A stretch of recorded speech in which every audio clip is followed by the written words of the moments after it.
ఆయన అన్నాడు, నాకు ఫలించకపోతే ఫలించడం. ఇచ్చిన తండ్రి గారు అనలేదండి ఈ మాట, ఆయన ఉదారుడు. ఈవిడంది అంటే ఆయన అన్నాడు, నాకు ఫలించదు. కానీ అసలు ఇది నేను పొందుదామని కాదుగా నేను వచ్చింది, దేవతలను నన్ను అడిగితే వచ్చాను. కాబట్టి ఇప్పుడు నేను ఈ విద్య పట్టుకెళ్ళి దేవతలకు ఉపదేశం చేస్తాను, వాళ్ళకి ఫలిస్తుందిగా. విద్యకి ప్రయోజనం అంటూ ఉందా లేదా? విద్యకి ఉన్న ప్రయోజనాన్ని ఏ కారణానికి ఎవడూ ఆపలేడు.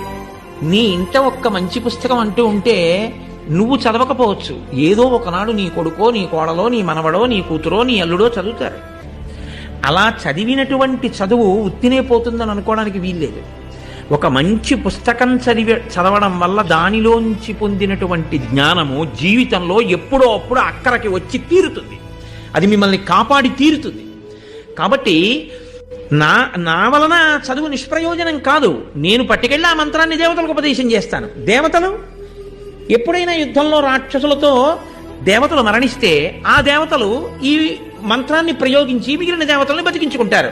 నాకొచ్చిన నష్టం లేదు. కానీ ధర్మము తప్పి బతికావు కాబట్టి, ధర్మము తప్పి మాట్లాడావు కాబట్టి నీకెందుకు ఈ బ్రాహ్మణ్యం? బ్రాహ్మణి కదా, బ్రాహ్మణుడి భార్య, బ్రాహ్మణ పుత్రివి నీవు. కాబట్టి నువ్వు ఒక బ్రాహ్మణుణ్ణి వివాహం చేసుకోవాలి. ఇంత ధర్మం లేని దానివి ఇంకొక బ్రాహ్మణుణ్ణి వివాహం చేసుకుంటే మాత్రం ఆయన బ్రాహ్మణ్యం ఏం నిలబెడతావు నువ్వు అనువర్తించి. కాబట్టి నీకెందుకు బ్రాహ్మణుడు భర్తగా, నీకు బ్రాహ్మణుడు భర్త కాకుండుగాక అన్నాడు. లోతైన అవగాహన కచునిదే, అసలు నిజమైన శాపం అదే.